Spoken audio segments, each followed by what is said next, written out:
I'm Dustin. Welcome to Fantasy Smack Talk. With the trade deadline just around the corner, I wanted to spend a portion of this show to just talk about some teams that have some easy playoff schedules and some hard playoff schedules, just so you can maybe think about, last minute trade right before the deadline to maybe help your team during the playoffs. So go ahead, get a pen. Let's write these teams down. Some easy schedules, some really easy schedules from weeks 14 to 16. You got the Rams, the Jets, the Ravens, Denver, Kansas City, and the Giants.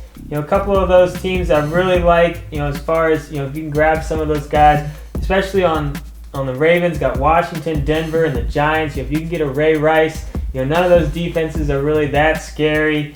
With the Rams, you have Buffalo, Minnesota, and Tampa Bay. So if you were able to get Amendola in a PPR league, I really like that. Amendola is actually one of our must-adds this week in the waiver wire. So take a look at those teams. Those are the easy schedules. Now some of the harder ones. You got the Patriots, the Cardinals, the Bears, the Lions, and the Vikings.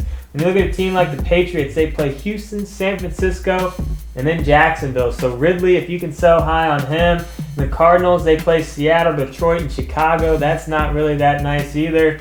So obviously any of those Cardinal running backs I don't like. And if you can sell Larry Fitz, not a bad idea. Vikings, Chicago, St. Louis, and Houston. So that's a little scary. I wouldn't necessarily I would think about maybe trading AP if you can get absolutely full value for him. But still, he's AP, so he's still going to do what he needs to do even against those defenses. But those are the teams that I thought had the easiest and hardest schedule, so keep that in mind if you're thinking about doing any last-minute trades. Let's move into the waiver wire, the must-adds in all leagues. This is just a portion of the list. See the full list, get on the site. Not really that crazy of a week as far as waiver wire goes, but there are some guys that I think that are worth adding. First one, James Starks. Green Bay's coming off their bye. I think the Alex Green experiment is over. Look for Starks to really take over the workload out there. I fully expect him to get more touches than Green from here on out. He's only on 15% of leagues. I like him a must-add in all leagues. We have Reese out there with Oakland. I really don't think McFadden or Goodson will be back this week. And now they have the Saints. And they proved last week against the Ravens that in passing situations, they really trust Reese a lot more than Jones, so look for Reese to have another decent week, especially in PPR leagues.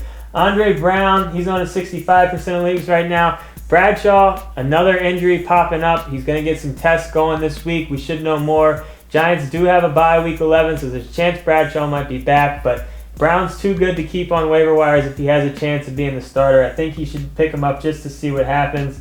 Some wide receivers. Danny Amendola is still only on his 70% of leagues. I know he's a liability when it comes with his injuries, but you got to pick him up just in case this guy can stay healthy. And that playoff matchup, like I was talking about earlier, some of the easiest defenses you can wish for your playoff matchups.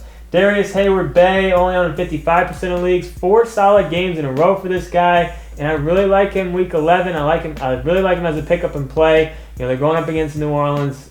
Carson Palmer's probably going to throw the ball 50 times again. Which brings me to my next guy, Carson Palmer. Is still only owned in 60% of leagues, which is pretty impressive that people aren't trusting this guy more. Look at his numbers. It's been unbelievable, especially with those running backs. They proved last week against Baltimore they can still move the ball through the air even when Baltimore knows they're going to throw the ball. So I like them this week against the Saints. I would even consider starting Carson Palmer over a lot of big-name quarterbacks. So if you're looking for a quarterback, you need to pick up Carson Palmer if he's available. All right, let's talk about some people to add in deeper leagues. Donnie Avery really isn't getting that much love in the fantasy world, only on 20% of the leagues. He has at least 4 catches in each of his last 5 games. He's quickly becoming Andrew Luck's second favorite target out there. He's worth a look in PPR leagues, I think. And then also Golden Tate, only on 25% of leagues. He's really had some unbelievable catches this year. I don't necessarily like Wilson out there as a rookie quarterback as far as that style of rookie quarterback and having a wide receiver that's going to have consistent value, but he's looked pretty good. I think he's worth a look in deeper leagues as well. He seems to be finding the end zone a lot lately.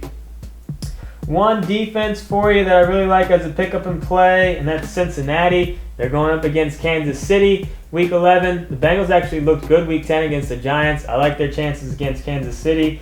One quarterback I want you to keep a really close eye on and probably add in any type of 2-quarterback leagues, deep keeper leagues. That's Nick Foles. It was the week of the concussion for quarterbacks. You had Cutler going down, Alex Smith going down, and Michael Vick going down with concussions. Out of all of those, I think Vick has the potential of maybe missing the most games since he was already on the hot seat as far as a lot of fans wanting a switch out there. So this switch could be permanent. Foles, definitely worth a look. Adding really deep leagues, but from now in most leagues, probably just keep an eye on. And then one individual defensive player for you, and that's Bruce Carter for Dallas. He's only owned in about 10% of leagues right now. He's taken over for Sean Lee, who's out for the year. Carter's played pretty well, 19 solo tackles in the last 2 weeks. So not too shabby if you're looking for a tackle machine for your individual defensive player league. So this is just a portion of the list. See the full list, get on the website. And if you got any questions, post them in our forums.